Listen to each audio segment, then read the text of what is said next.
Morning everyone, hope you're well. Welcome to day 2 of harvest, although we're doing a bit of a different harvest this morning, just continuing on with a bit of contract baling. Just trying to keep it going. Got up quite early, got up about 4, hoping with after the hot day yesterday that there wouldn't be a lot of dew, but yeah, we soon worked out that, I think I walked outside and I'm not too sure why I actually came down here, because it was, too dewy, too much moisture in it, and it sort of, just sucked it up like a sponge again. So anyway, went home and a couple of hours on the couch and, come back down here about 9 o'clock and it's nearly too dry now, so only a couple of hours sort of doing a couple of different patches, so it's amazing how quickly it changes. But with the dew coming on it, then trying to press it with the dew coming off it, it seems to go from one to the other pretty quickly. So yeah, just bear with me. Wind up and I can talk to you. There's no auto steer in this one, so had the first load delivered, so we've delivered about 23.7 tonne I think, and the header was saying we tripped 25.5 if you watched the last one, so our calibration's a little bit out, but we'll tidy that up. So it's going to be, means it's still yielding quite well, and our oil content was about, I think it was 44.5 or something like that, and impurities, which is the chaff that's in the sample, it was only about 1.5%. So it won't touch the header. It's all pretty good. So Tony's just doing a couple of jobs. So Russell started this morning, and he's been back to get a second load. I think we couldn't actually move too far anyway with the header because we had everything full. So we had to get the truck going and cut a couple of loads away first. So I've got another sort of 20 minutes here, and then I'll head round and hop in the header and get into it for another day. But just doing the last of the oat and hay here, so it's going well. So anyway, we'll talk again shortly.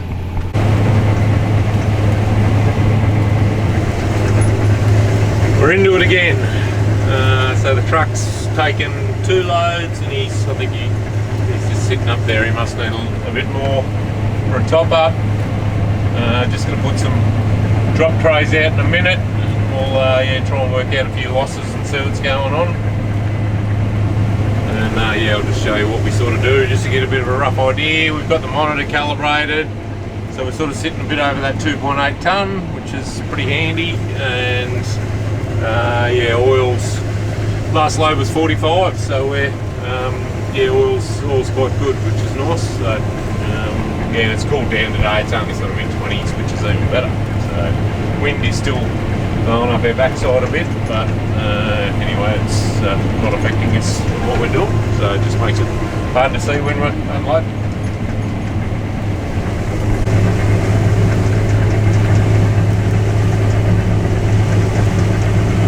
Russell just heading out with another load. So it looks a bit funny, that truck. It looks as though it's, when the rain I had to wash and it shrunk, but it's just the way it is, being it's actually an A trailer for a B double, and you can slide the triaxle in underneath it, and it's got 7-foot sides on it, so we're still getting our 24 or 5 tonne of canola on it, and wheat will get a legal load on it, no worries at all. So it does work pretty well actually.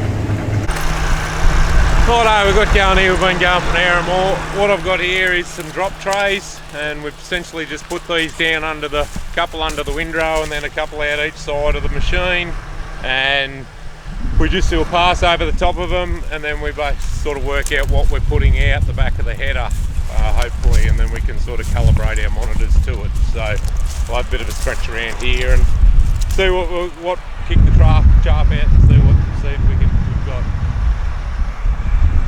So the drop trays, so what we've got here, we had a bit of a muck around and got the chaff out. So I don't know whether you can pick it up from the camera, but it's about, there wouldn't be half a teaspoon there. So we had, this is out of the, I think there's 8 trays. So we had These are from the 6 outside ones.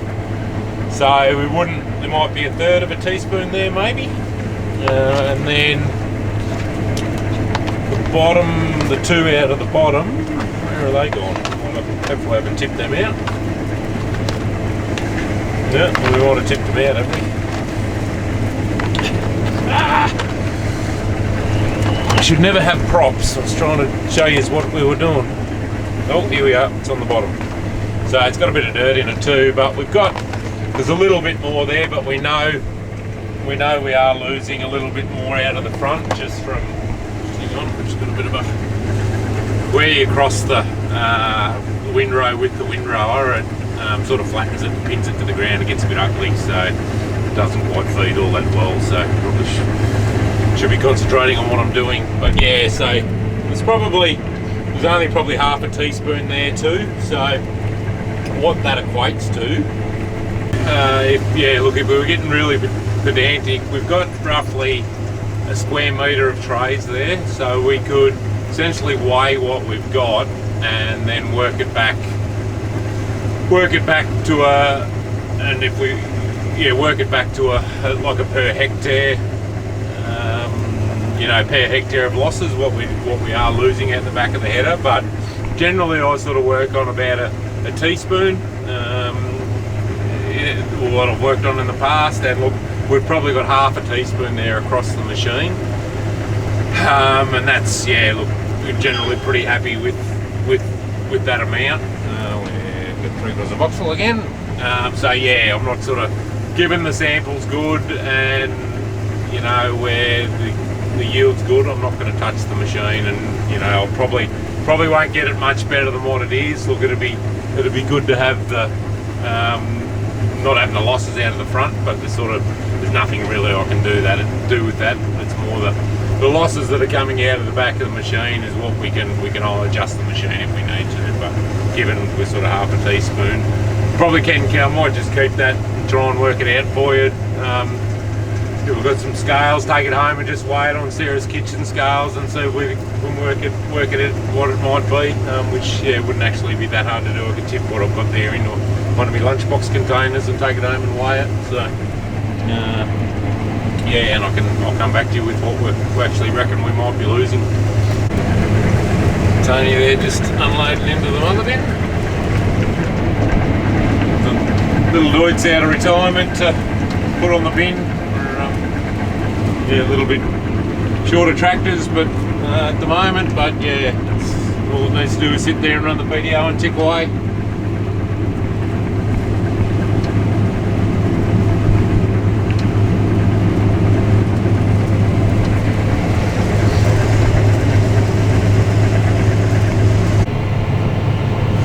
We've got the truck under the pump here. We've got the mother bin full and just pulled up.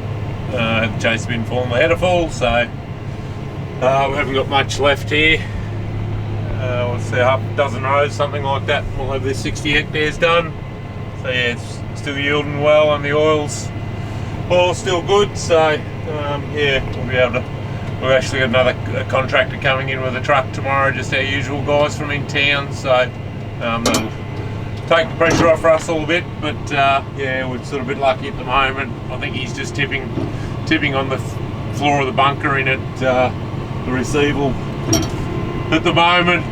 He hasn't got to put it up an elevator, which is good. So, but yeah, once we get a few more trucks delivering, if he's going to start in the queue to unload, it'll hold him up a bit more. But yeah, the yield's going to stay up where it is. We'll need that extra truck. So. Good times. So at the moment the receivals are open till 8 o'clock. So yeah, Russell's, this camera wants to focus. Russell's going to, why won't you focus?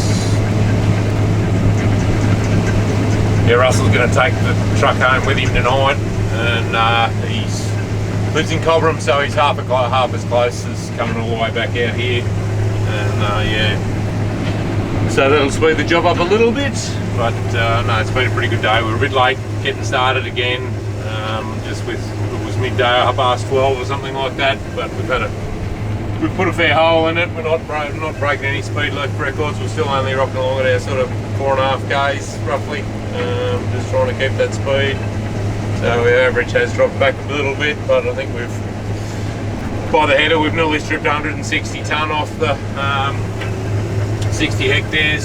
So we haven't quite finished the paddock yet, so we might get that sort of 175 tonne off the 60 hectares, which will be cool. So and then yeah, into the GM canola tomorrow. Day 2's in the books. We've got this paddock finished, first 60 hectares. And the mother bin's full, and we've still got a bit in the chaser bin. So with what we've delivered and what's on the truck now, we've got about 120 tonne in town now, and I reckon there'll be, I don't know, there'll be about 50 tonne here, I suppose, with the two roughly. Maybe not quite. So yeah, we've stripped about 170 tonne off the first 60 hectares, which is a fantastic result. So whatever that works out at. So in the morning I've just blown the header down, blown the dust off it, which is something we do every day, just blow the dust off it. And these newer machines generally stay pretty clean, and especially it's good, as much as the wind can be a bit frustrating at times, it is good because generally it does keep the dust off the machines and keep them pretty clean. So we'll just top it up with fuel in the morning, give the PDO shaft on the pickup front a grease. That's about the only, and check oils, that's about the only daily maintenance we've got to do, which is even better. Yeah, I don't know whether I mentioned, so we've got a lady that regularly buys our ewe lamb. She's coming to have a look in the morning, so you probably can't see them, but they're just here. So we'll bring a couple of dish lickers out with us in the morning and run them in, and she's probably coming about lunchtime, so we'll get one of the guys on the header while I'm got the agent coming out. So I'll get on the header I'll hop in the yards and see her, and one of the guys can jump on the header. But yeah, pretty cool again now. We can nearly have a jumper on. Anyway, it is what it is. It's not going to be a bad week, I don't think. So yeah, into the GM canola tomorrow. It's got to go to Tocumwal. It will probably go to Tocumwal as well, but just a different site. We've got two sites over there, GrainCorp and Emerald, side by side. So you can sort of pick and choose, but GrainCorp don't receive GM canola at Tocumwal. So we've got to go to Kelly's with that. So yeah, anyway. So yep, so yeah, day 2 in the books. Can't guarantee I'm going to do one of these every day. So yeah, canolas, you get the gist of it. The canolas gets a bit boring once we get into the barley. It'll be we're going to 75 hectares of GM canola here, and then we're going to slip into the barley. So we've got about 70 hectares of barley, and then we'll go and do some contracting. Yeah, just to do a couple of our regular contracting jobs. The wheat, the canola that we windrowed the other day, it won't be ready anyway. It won't be far off, but it won't be ready, and wheat's still too green anyhow. So yeah, we'll fill a bit of the gap with some contracting. Still baling. I'm going to go home now and have some dinner and have a shower. It's about 8:15. So and yeah, I'll go down there and try and just chip away at the baling. Brendan will be back on deck tomorrow, so he can muck around down there a bit too. There's hay to rake, and I'm hoping he might take over the baling duty, so I'm sort of not working a good portion of the day and night. So anyway, it's it's good to be into harvest. It's yeah, especially when the yields are good and the price is reasonable. So anyway, thanks again for watching, and we will see you hopefully on day 3. Ta-da.